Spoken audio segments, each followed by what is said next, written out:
현재 FA 시장에 남아있는 최대어인 블랙 스넬의 최종 목적지가 여전히 오리무중한 상태인데요.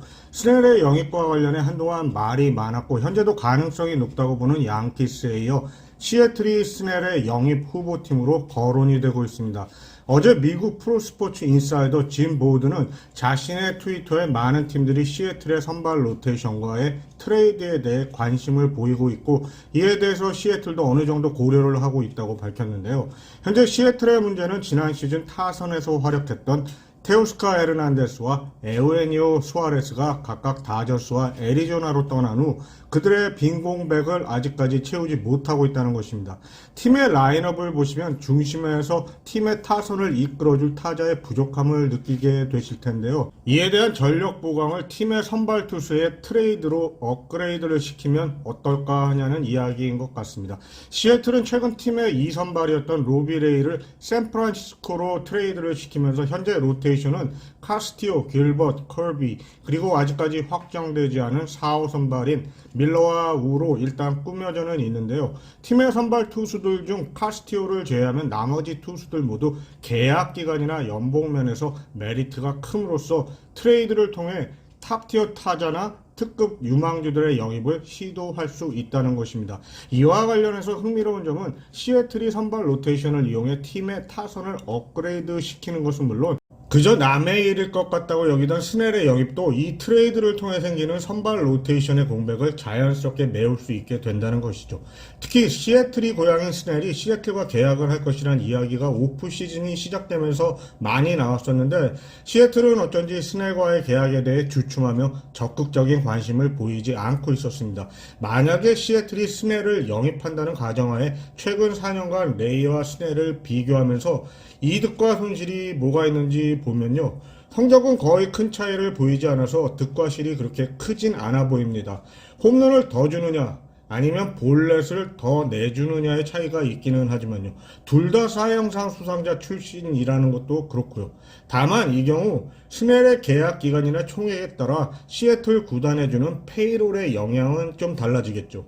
아마도 이 문제로 시애틀 쪽에서는 스넬의 계약액이 좀 떨어지길 기다리면서 현재까지 아무 행동도 하지 않았던 게 아닌가 싶습니다. 이번 오프시즌 시애틀 팬들은 다른 여러 구단의 팬들과 마찬가지로 구단 프런트가 너무 조용한 것에 대해 비판을 하고 있었는데 만약에 이번에 팀이 필요로 하던 타자와 스넬을 동시에 영입할 수만 있다면 시애틀 팬들도 어느 정도 만족스럽게 시즌을 시작할 수 있다고 보여집니다. 그럼 시애틀은 누구를 트레이드 시장에 내놓을 것이고 또 어느 팀의 어떤 선수와의 트레이드가 가능하다고 보는지 알아보죠. 당장 시애틀의 선발 투수가 필요한 팀들은 차고도 넘칠 텐데요. 간단하게 팀의 에이스급 선발 투수가 필요한 팀을 찾아보면 벌티모, 보스턴, 매치, 에인절스, 샌디에고, 신시내티, 세인루이스 그리고 항상 빠뜨릴 수 없는 디퍼 다저스도 가능성이 있다고 보이고요. 그 외에도 거의 모든 팀들이 선발 투수가 필요하다고 보면 될 텐데요. 문제는 시애틀이 어떤 투수를 트레이드 시키면서 자신들이 원하는 선수 혹은 선수들을 데려오느냐가 먼저겠죠. 먼저 시애틀의 경우 어떤 투수를 트레이드 할 것이냐를 놓고 보면 카스티오, 길버트, 커비 그리고 밀러나 우 혹은 둘의 패키지가 가능하겠죠.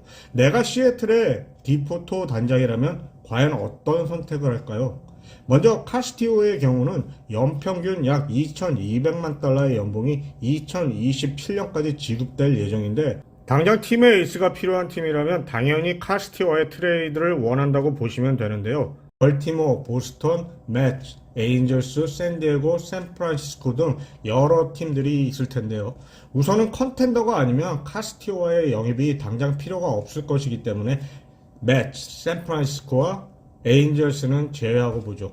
벌티모어는 지난 시즌 101승을 하고도 플레이오프에서 지지부진한 결과를 만들고 말았습니다.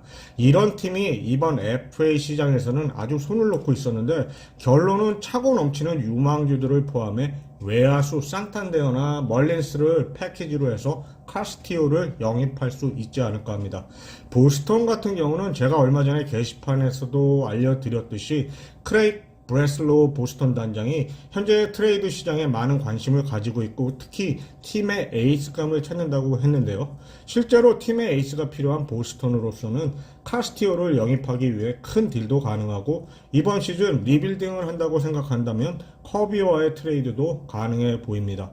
트레이드 루머가 있었던 요시다를 포함한 유망주 패키지면 가능하지 않을까 싶어요. 샌디에고 같은 경우는 거의 불가능하다고 보여지기는 하는데 하성킴을 어느 유망주와 패키지로 한다면 가능하지 않을까 싶기는 합니다만, 그리고 다음으로는 길벗이나 커비 둘 중에 한 선수를 트레이드 시키는 방법인데요. 현재 시장 가치는 커비가 길벗보다 조금 더 높기는 하지만 둘 다 장기적으로 팀의 2선발 이상의 가치가 있다고 보여지므로 트레이드 시장에서의 인기도 매우 높습니다. 시애틀이 선택할 문제이기는 한데 둘 중에서 선택해야 한다면 지난 시즌 후반에 7회 이상 못 던지겠다고 했다가 욕을 엄청 먹었던 커비가 트레이드 대상이 되지 않을까 싶은데 잘 모르겠습니다. 아무튼 이 두 명의 젊은 투수들을 원하는 팀으로는 세인루이스 같은 경우 지난 시즌 충격적으로 플레이오프 진출에 실패를 했었죠. 이번 시즌 여러 투수들을 영입하기는 했지만 소니 그레이를 제외하면 대부분의 투수들이 장기적으로는 별 볼 일이 없어 보이네요. 다음 시즌을 위해 커비나 길버트를 데려올 수만 있다면 한동안 내셔널리그 중부지구의 맹주로 군림할 수 있기 때문에 트레이드가 가능하다고 보여집니다. 다만 시애틀과 트레이드를 하기 위해서는 놀런 고먼이나 조던 워커가 무조건 포함되어야 할 것이라 좀 흥미롭습니다. 사실 신시내티의 경우 벌티모어와 마찬가지로 유망주들이 넘쳐나고 있는 팀이라 시애틀이 원하는 선수들과의 트레이드가 가능해 보이는데요. 재미난 건 카스티오와의 트레이드 때 내보냈던 노엘비 마르테를 다시 시애틀로 데려올 수 있을지 하는 건데 좀 어렵겠죠. 마지막으로 다저스나 미네소타로 길벗, 밀러 또는 우를 트레이드 시키면서 팀의 전력 보강을 할 수도 있는데 이 경우는 이번 시즌보다는 장기적인 프로젝트라고 봐야 하지 않을까 싶네요. 다만 다음 시즌에 뷰러가 FA가 되는 다저스의 경우 커비를 받으면서 바비 밀러를 포함해 한두 명의 유망주를 시애틀로 넘길 수 있다는 이야기도 나오고 있는데 조금 더 기다려봐야 하지 않을까 싶습니다. 모두 신인 유망주들이니까요. 아무튼 조용한 오프 시즌을 보내면서 별의별 상상을 다 하고 있다는 생각이 듭니다. 제 이야기가 너무 말이 안 되나요?